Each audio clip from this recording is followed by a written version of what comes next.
اسلام کی سب سے بڑی خوبی پتہ ہے کیا ہے؟ اس وقت دنیا کا سب سے بڑا مسئلہ ڈپریشن ہے، جس کا کسی کے پاس علاج نہیں ہے۔ اسلام اس کا علاج بھی کر رہا ہے۔ اسلام کہہ رہا ہے میرے پاس اس کا حل ہے۔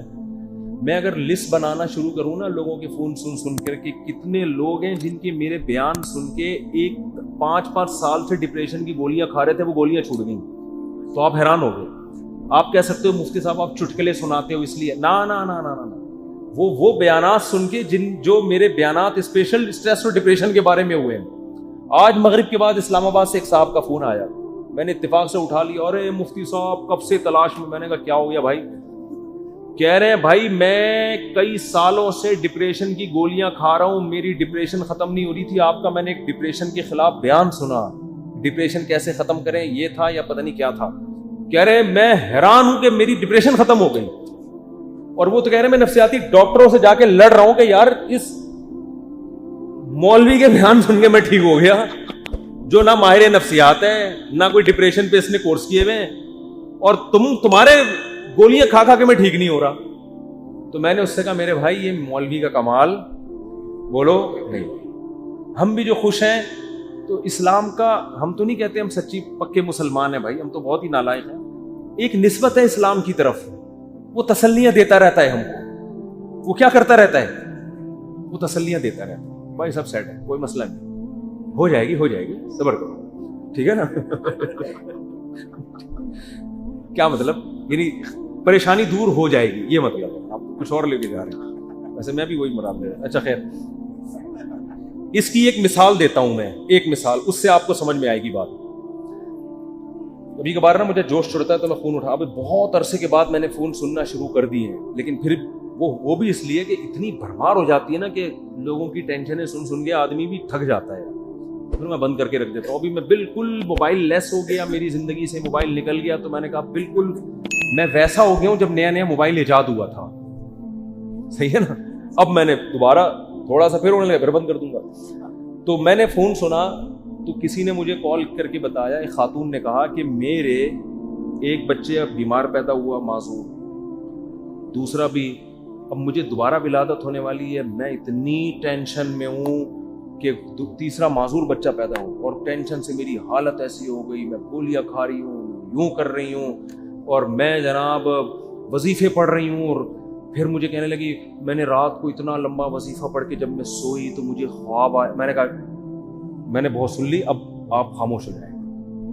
وہ کہنے لگی میں رات کو سوئی، میں نے یہ والا وظیفہ ہے، مجھے ایک عامل نے بتایا، بزرگ نے بتایا یہ ہوا ہوا ہے، تو میں نے یہ والا وظیفہ، میں خواب، تو جیسے ہی خواب پہ پہنچی میں نے کہا اسٹاپ، میں نے کہا مجھے خواب نہ سنائے، آپ خوابوں کی دنیا سے باہر نکل۔ کہہ رہی مجھے کوئی وظیفہ بتا دے۔ میں نے کہا میں آپ کو وظیفہ بالکل بھی نہیں بتاؤں، کیونکہ آپ کو یہ والا وظیفہ پڑھنے سے یہ والا خواب آ رہا ہے، تو دوسرے والے وظیفے سے دوسرا والا۔ جو آدمی پڑھا کے جب تھکاوٹ تو عجیب پھر خواب تو آتے ہیں۔ میں نے کہا محترمہ آپ کا علاج صرف ایک چیز میں ہے، آپ نے یہ کیوں فرض کر لیا کہ معذور بچہ مجھے کسی قیمت پہ نہیں چاہیے؟ یہ سوچ غلط ہے، آپ خدا سے لڑ رہی ہو۔ سمجھ میں آ رہی ہے بات؟ اس دنیا میں آپ کی مرضی بولو نہیں، اس میں خدا کی چلے، خدا کی مرضی پہ راضی ہو جاؤ، دعا مانگو، کوئی وظیفے نہیں پڑھو، دماغ خراب، خواب آ رہے ہیں جو چھوڑ دیں ان کو، حقائق کی دنیا میں آؤ، دعا مانگو اے اللہ مجھے نیک صالح اولاد دے، گڑ گڑاؤ اللہ کے ساتھ، اور اے اللہ مجھے صحت مند اولاد دے، مجھے آزمائش میں نہ ڈال، دعا گڑ گڑا کے مانگو، لیکن دل میں یہ رکھو میرا کام تھا مانگنا، ہوگا وہی جو اس کی بولو مرضی، اور جو ہوگا میرے حق میں بہتر ہوگا، میرا خدا میرے ساتھ غلط۔ میں نے کہا یہ ذہنی طور پر تیار ہو جاؤ کہ تیسرا بھی معذور ہو سکتا ہے، یہ کیا میری تو زندگی ایسی۔ میں نے کہا بھائی یہ زندگی کے لیے ہم پیدا ہی نہیں ہوئے ہیں، اصل ہماری کیا ہے؟ وَإِنَّ الدَّارَ الْآخِرَةَ لَهِيَ الْحَيَوَانُ، قرآن کہہ رہا ہے اصل آخرت ہے، یہ دنیا تو مسافر خانہ ہے، وہ لانڈی جا رہے ہو، لٹک کے سفر کر رہے ہو، جگہ نہیں مل رہی، فون کر رہا ہے، W11 میں لٹک کے جا رہا ہے نا، W11 لانڈی جاتی ہے، کہاں جا رہی ہے آج کل؟ ٹاور تو جاتی ہے، اس سے آگے نہیں جا رہی، کیا فائدہ W11 ہم فضائل سن احسن آباد سے آپ W11 میں بیٹھے، جگہ نہیں ملی، لٹک کے جا رہے ہیں، آپ گانوں کی آواز آپ کو کھڑکی سے ہوتی ہوئی آ رہی ہے، W11 میں تو لوگ گانے سننے کے لیے بیٹھتے ہیں۔ آپ کو مزہ ہی نہیں آ رہا, اور پھر پاؤں میں کھڑے ہوئے آپ, اب آپ ادھر فون کر رہے ہیں, ادھر فون کر رہے ہیں, مفتی صاحب کو کوئی وظیفہ بتا دیں, سیٹ مل جائے. میں کیا بولوں گا, ابے بھائی ٹاور اتر جائے گی گاڑی, صبر کر لے تھوڑا سا, جو بیٹھے ہوئے وہ بھی ٹاور پہ اتریں گے, تیرا باپ بھی ٹاور پہ اترے گا. تمیز سے اگر سمجھ میں نہیں آئے گی یہ بولوں گا نا, اتر جائے گا ٹاور پہ, صبر کر لے. وہ کہہ رہا نہیں, وہ اس کھڑکی میں جو بیٹھا ہوا اتنے مزے سے وہ تو سب کچھ دیکھ رہا ہے بھائی, کھڑکی میں ہوا بھی آ رہی ہے, اس کو کرایہ میں نے بھی اتنا دیا, خدا کیا نا انصافی کر رہا ہے, اس کو کھڑکی ڈرائیور کے ساتھ بٹھا دیا اور مجھے لٹکا دیا. خدا کہے گا بھائی وہ جو وہاں بیٹھا ہوا ہے نا, تو پھر بھی 2 منٹ میں آرام سے اتر کے چلا جائے گا, وہ جو وہاں گھسا ہوا ہے اس کو نکلتے نکلتے 2 دفعہ جیب کٹے گی اس کی.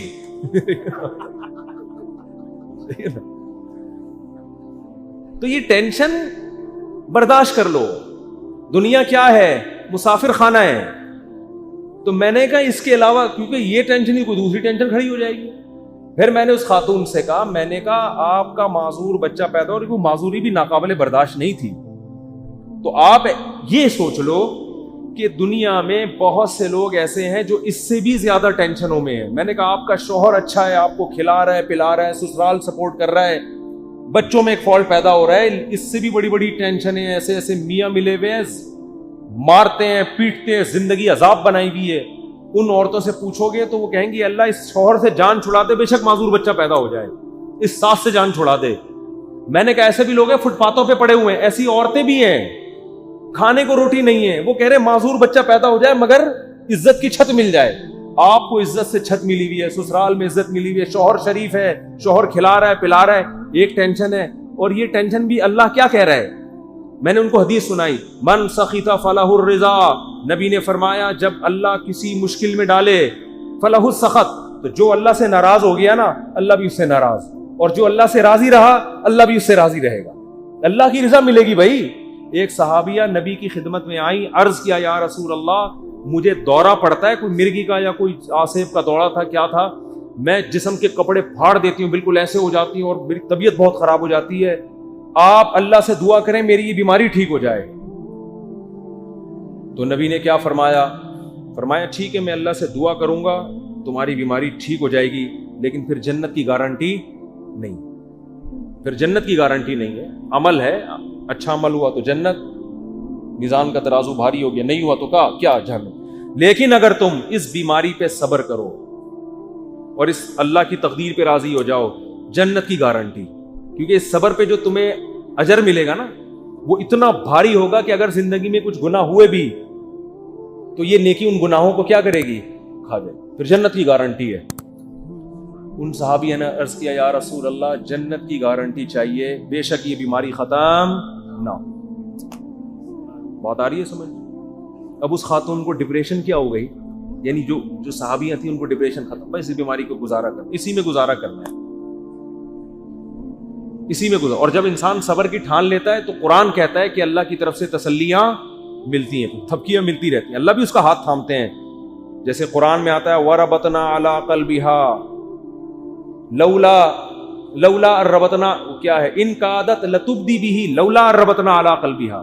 حضرت موسیٰ کی ماں نے جب اپنے بچے کو, بس یہ آخری بات کر کے بیان ختم کرتا ہوں, اپنے بچے کو صندوق میں ڈالا نا اللہ کے حکم پہ, تو قرآن کہہ رہا ہے موسیٰ کی ماں کا دل صبر سے کیا ہو گیا, خالی. لیکن اللہ کا حکم تھا اس کو صندوق میں ڈالو. اب ماں کیسے ڈالے بھائی اپنے ہاتھ سے, اور وہ بھی دریا کے حوالے. اور قرآن کہہ رہا ہے وہ صندوق گیا کہاں, فرعون کے گھر میں. موسیٰ علیہ السلام کی ماں کو اطلاع دے دی ان کی بیٹی نے, وہ تو فرعون نے اٹھا لیا. قرآن کہہ رہا ہے کیونکہ اب اللہ کے حکم پر سب کچھ ہو رہا ہے, قرآن کہہ رہا ہے ہم نے موسیٰ کے ماں کا دل کو تھام لیا, رسیوں سے باندھ دیا, جو لفظی ترجمہ ہوگا باندھ دیا کہ یہ بے صبری نہ ہو جائے. ان کادت لتبدی بہ لولا الربطنا علی قلبہا. قرآن کہتا ہے موسیٰ کی ماں ایسی بے صبری ہوئی کہ قریب تھا کہ جا کے فرعون کو بتا دیتی کہ میرا بچہ ہے مجھے دے واپس, جذبات میں آ جاتی. لیکن قرآن کہہ رہا ہے ہم نے موسیٰ کی ماں کے دل کو تھام لیا. کیوں, اللہ کے حکم پر عمل کیا نا. تو کچھ موسیٰ کی ماں نے کیا, جو نہیں ہو پا رہا تھا وہ کس نے کر دیا, اللہ نے. تو آپ مشکلات میں جب صبر کی کوشش کرو گے, جتنی کوشش آپ کر سکتے ہو کرو, باقی کون ہمت دے دے گا, اللہ. ہم سب کو اللہ سے دعا مانگنی چاہیے, اللہ مشکلات سے بچا. ہم صبر کرنے والے لوگ نہیں ہیں, ہم تو نالائق ہیں. ہم اللہ سے خوشیاں مانگتے ہیں, عافیت مانگتے ہیں, لیکن اللہ نہ کرے کوئی مشکل آ گئی واویلا نہیں کرنا بھائی, یہی اسی میں بہتری ہے, اسی میں فائدہ ہوگا. تو میں نے اس خاتون سے کہا کہ اللہ کہتا ہے کہ اس ٹینشن میں صبر کرو تو کیا ہوگا, اللہ راضی ہو جائے گا, اس کا بہت اجر دے گا. میں نے کہا آپ کل بوڑھی ہو کے آپ نے مر جانا ہے, اگر آپ کے 3 بچے بالکل صحت مند پیدا ہوتے ہیں بھائی, تو کیا مرنے کے بعد یہ قبر میں ساتھ جائیں گے؟ قبر میں بچہ نہیں جائے گا, معذور بچوں پہ جو آپ نے صبر کیا یہ صبر کہاں جائے گا؟ قبر میں ساتھ جائے گا. صحت مند بچے ہوں, صبر کا موقع نہیں مل رہا, تو بچے تھوڑی جائیں گے قبر میں ساتھ.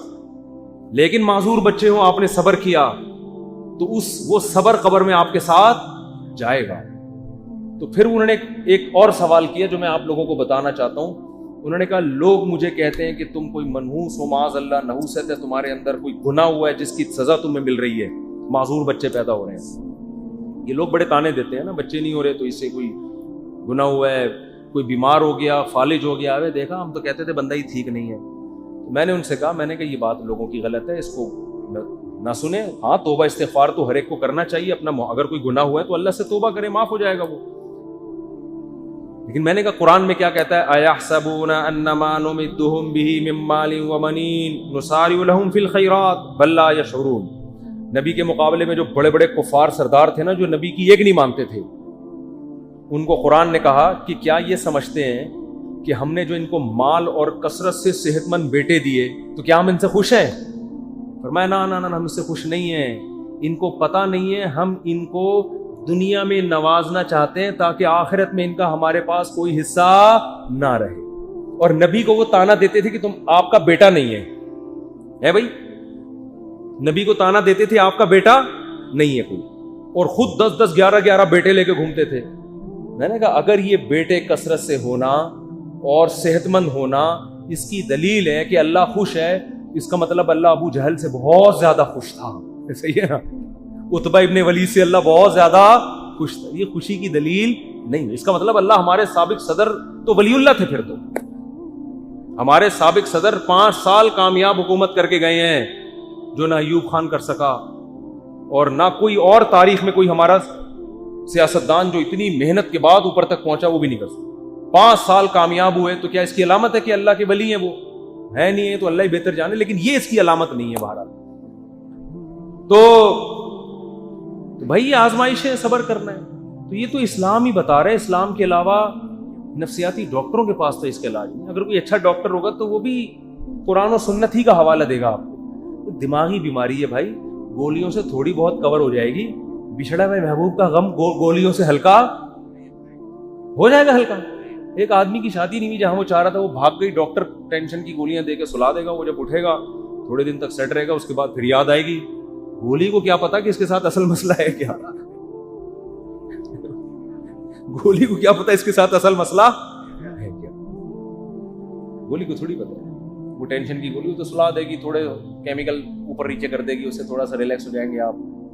پھر جب خیال آئے گا یار وہ پھر آئے گی, تو پھر وہ ڈاکٹر پھر سلا دے گا آپ کو ٹیکا لگا کے. ڈاکٹر بیچارہ وہ اپنی لحاظ سے صحیح کر رہا ہے, وہ کہہ رہا ہے میرے پاس تو یہ آپشن ہے, میری جب بھاگی تھی تو میں نے بھی یہی کیا تھا.